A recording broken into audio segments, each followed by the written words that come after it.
Hello, എല്ലാവർക്കും ബിന്ദുസ് വ്ളോഗിലേക്ക് സ്വാഗതം. ഇന്ന് ഞാനിവിടെ ഉണ്ടാക്കാൻ പോകുന്നത് ചീരത്തോരനാണ്. അപ്പോൾ ഞാൻ ആദ്യം ചീര ഒരു 6-7 കെട്ട് ചീര മേടിച്ചിട്ടുണ്ടായിരുന്നു. അപ്പോൾ അതിൻ്റെ വേര് ഭാഗമൊക്കെ മുറിച്ച് കളഞ്ഞ് അത്യാവശ്യം ചെറിയ തണ്ടോട് കൂടിയിട്ട് ഞാനൊരു പാത്രത്തിലേക്ക് ഇട്ടിട്ടുണ്ട്. ഇനി ഞാൻ അതിലേക്ക് ഒഴിച്ചു കൊടുക്കാൻ പോകുന്നത് അല്പം വിനാഗിരിയാണ്. പിന്നെ അതിലേക്ക് ഞാനൊരു ടീസ്പൂൺ ഉപ്പിട്ടിട്ട്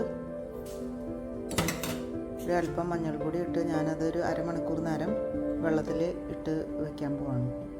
നമ്മൾ ചീരയൊക്കെ മേടിക്കുമ്പോൾ എപ്പോഴും അത് പുറത്ത് നിൽക്കുന്ന വെയിലൊക്കെ തട്ടി നിൽക്കുന്നതായ കാരണം കൊണ്ട് അതിൽ നന്നായിട്ട് പൊടിയും അഴുക്കൊക്കെ ഉണ്ടാകാൻ ചാൻസ് ഉണ്ട്. പിന്നെ ചെറിയ പ്രാണികളും പുഴുക്കളൊക്കെ ചിലപ്പോൾ ഉണ്ടാവും. അപ്പോൾ അതൊക്കെ ഒന്ന് മാറുന്നതിന് വേണ്ടിയിട്ട് ഞാനൊരു അരമണിക്കൂർ നേരം ഈ വെള്ളത്തിൽ ഇട്ട് വയ്ക്കാം. ഉപ്പും വിനാഗിരി ഇട്ട് വയ്ക്കുമ്പോൾ ഈ ഇലകളൊക്കെ ഒന്ന് നന്നായിട്ട് ഇതായിട്ട് വരും, നല്ല ഉഷാറായിട്ട് വരും. വാടിയ ഇലകളൊക്കെ നന്നായിട്ട് ഇതാവും. അപ്പോൾ ഒരു അരമണിക്കൂർ നേരം വെള്ളത്തിൽ കുതിർത്തിയിട്ടിട്ട് നമുക്ക് ചെറിയ ഇതായിട്ട് അരിഞ്ഞിട്ട് നമുക്ക് എങ്ങനെയാണ് ചീരത്തോരൻ വയ്ക്കാൻ നോക്കാം. ഈ ചീരയിലേക്ക് അല്പം പരിപ്പ് ചേർത്തിട്ടാണ് നമ്മൾ വേവിക്കുന്നത്. കാരണം കുറേ ചീര എടുത്താലാണ് നമ്മൾക്ക് ഒരു കറിക്ക് ആയിട്ട് അത് വെന്ത് കഴിയുമ്പോൾ ഒന്നും ഉണ്ടാവില്ല. അപ്പോൾ അതിൽ കൂടെ ഞാൻ അല്പം പരിപ്പിട്ടിട്ടാണ് അത് വെക്കാൻ പോകുന്നത്. അപ്പോൾ ആദ്യം നമുക്ക് ഈ പരിപ്പ് അല്പം വെള്ളം ഒഴിച്ചിട്ട് വേവിച്ചെടുക്കാം. ഞാൻ പരിപ്പ് വേവിക്കുന്നതിന് ഒരു പാനിലേക്ക് കുറച്ച് വെള്ളം ഒഴിച്ചു കൊടുത്തിട്ടുണ്ട്. ഞാൻ അതിലേക്ക് ഒരു തുള്ളി വെളിച്ചെണ്ണ ഒഴിച്ചു കൊടുക്കുകയാണ്. പരിപ്പ് നന്നായിട്ട് ഇങ്ങനെ തൂവി പുറത്തേക്ക് പോകാതിരിക്കുക. ഇനി നമുക്ക് കഴുകി വെച്ച പരിപ്പ് അതിലിട്ട് കൊടുക്കാം.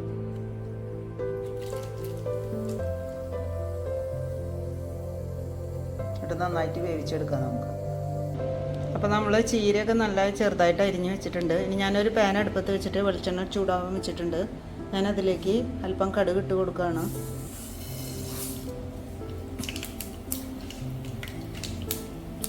കടുക് പൊട്ടുമ്പോൾ നമുക്ക് അല്പം വേപ്പിലിട്ട് കൊടുക്കാം.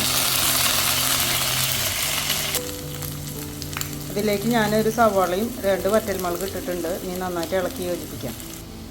സവാള ഏകദേശം വാടി വന്നിട്ടുണ്ട്. ഇനി ഞാൻ അതിലേക്ക് ഒരു ടീസ്പൂൺ മഞ്ഞൾപ്പൊടി ഇട്ട് കൊടുക്കുകയാണ്. നമുക്ക് നന്നായിട്ട് ഇളക്കി യോജിപ്പിച്ചിട്ട് നമ്മൾക്ക് അരിഞ്ഞു വെച്ച ചീര ഇതിലിട്ട് കൊടുക്കാം.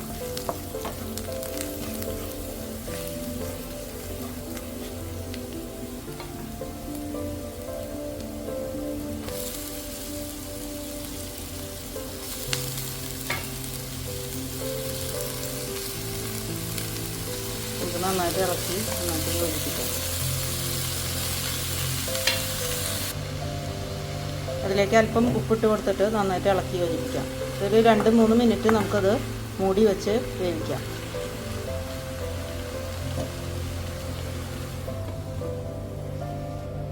നമ്മൾ ചീര വേവുന്ന നേരം കൊണ്ട് ഞാനൊരു ലേശം നാളികേരം എടുത്തിട്ടുണ്ട്.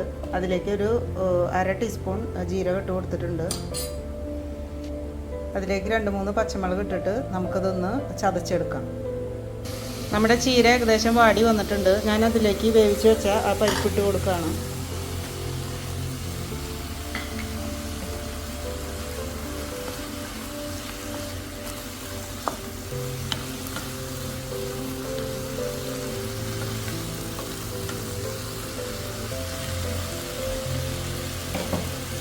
അതിലേക്ക് നമ്മൾ അരപ്പ് ചേർത്ത് നമുക്ക് നന്നായിട്ട് ഇളക്കാം. അപ്പോൾ നമ്മുടെ വളരെ സ്വാദിഷ്ടമായ ഹെൽത്തിയുമായിട്ടുള്ള ചീരത്തോരൻ ഇവിടെ റെഡി ആയിട്ടുണ്ട്. നമുക്കിനി അത് സെർവിങ് ബൗളിലേക്ക് മാറ്റാം. വളരെ ഈസി ആയിട്ട് നല്ല ഹെൽത്തി ആയിട്ടുള്ള ചീരത്തോരൻ എല്ലാവരും ഇഷ്ടപ്പെടും. എല്ലാവരും ഇതൊന്ന് ട്രൈ ചെയ്യണം. അപ്പോൾ നമ്മുടെ ഹെൽത്തി ആയിട്ടുള്ള ചീരത്തോരൻ ഇവിടെ റെഡി ആയിട്ടുണ്ട്. ഈ വീഡിയോ ഇഷ്ടപ്പെട്ടാൽ എല്ലാവരും ലൈക്ക് ചെയ്യാനും ഷെയർ ചെയ്യാനും സബ്സ്ക്രൈബ് ചെയ്യാനും മറക്കരുത്. അപ്പോൾ അടുത്തൊരു വീഡിയോയുമായി വരുന്നവരെ ബൈ ബൈ.